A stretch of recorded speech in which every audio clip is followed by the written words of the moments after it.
I was gonna wait until I got the ridiculously overpriced $400 4th gen Magic Keyboard from Apple before I reviewed this new 2020 iPad Pro, but I decided I would go ahead and give you my thoughts on it as is.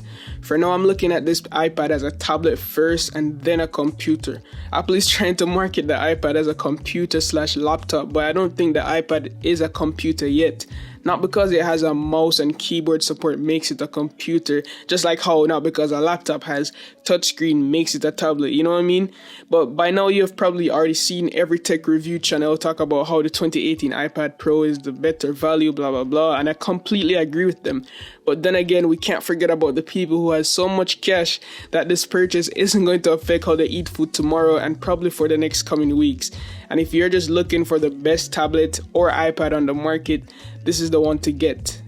Now, don't get me wrong, the 2018 iPad Pro is still up there in regards to being the best, and only reason I would recommend the 2020 iPad Pro over the 2018 is of the standard 6 gigs of RAM you get over the previous 4 gigs, the 128 gig base storage over the 64 gigs you get on the previous 2018 model, and also the new cameras with the LiDAR sensor if for some reason you like to use the back camera on the iPad and you just use a lot of augmented reality and just take a lot of wide angle shots. But no, in all seriousness though, I know a few construction workers or even my aunt that she does like interior designing. I could see where this iPad LiDAR sensor would really come in handy for her when it comes on to taking little like quick measurements and stuff like that. So yeah, it might be out there for a very niche market. Whether or not those improvements are worth, it is fully up to you and how you plan on using the device. I'm not going to go into the nitty gritty of things in this review because of how similar the 2018 and the 2020 iPad Pros are,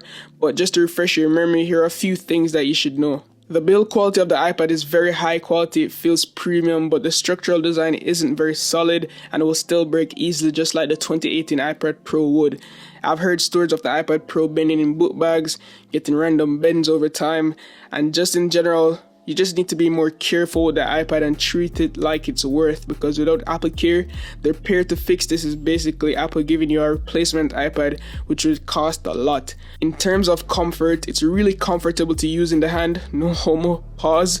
It's made of anodized aluminum, so it's very light at just 471 grams, and I had no issues using it either propped up as like a 2-in-1 tablet or just like in my hand as a tablet. The unit I'm reviewing today is the 11-inch 128 gig base model, which I think is the best option to go with, seeing that it's the cheapest and cloud storage is so like affordable nowadays. You could buy extra storage if you just need that extra storage, and if you're really hardcore, you could use an external storage option via the USB-C port on the iPad to save or import your files. The screen is also just simply gorgeous, and it's just really just so good to look at.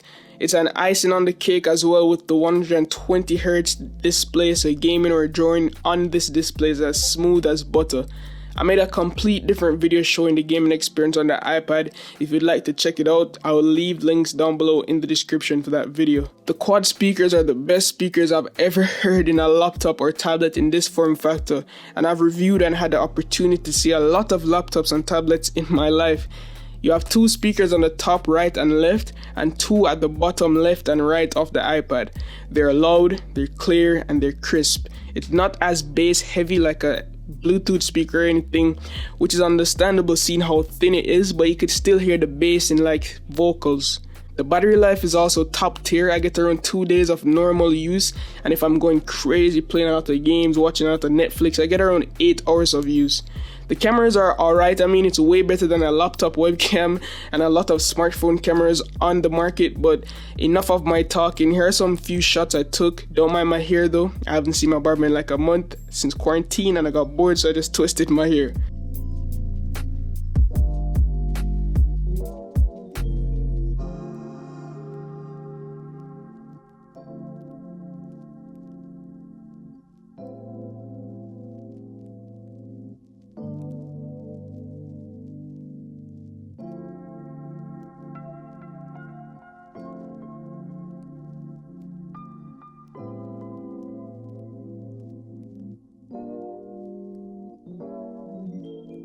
The iPad Pro also has a secret feature up its sleeves, and it's a good sounded mic.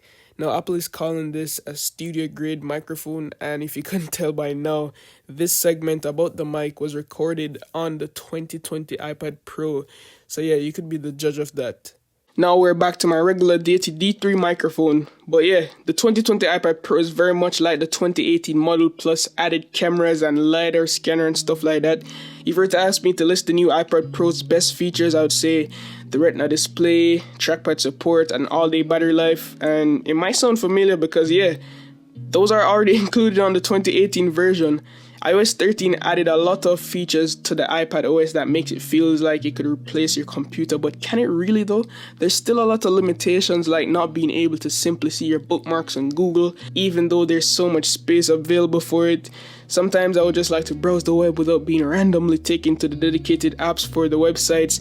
There's no real true video editing software like Adobe Premiere Pro or Final Cut.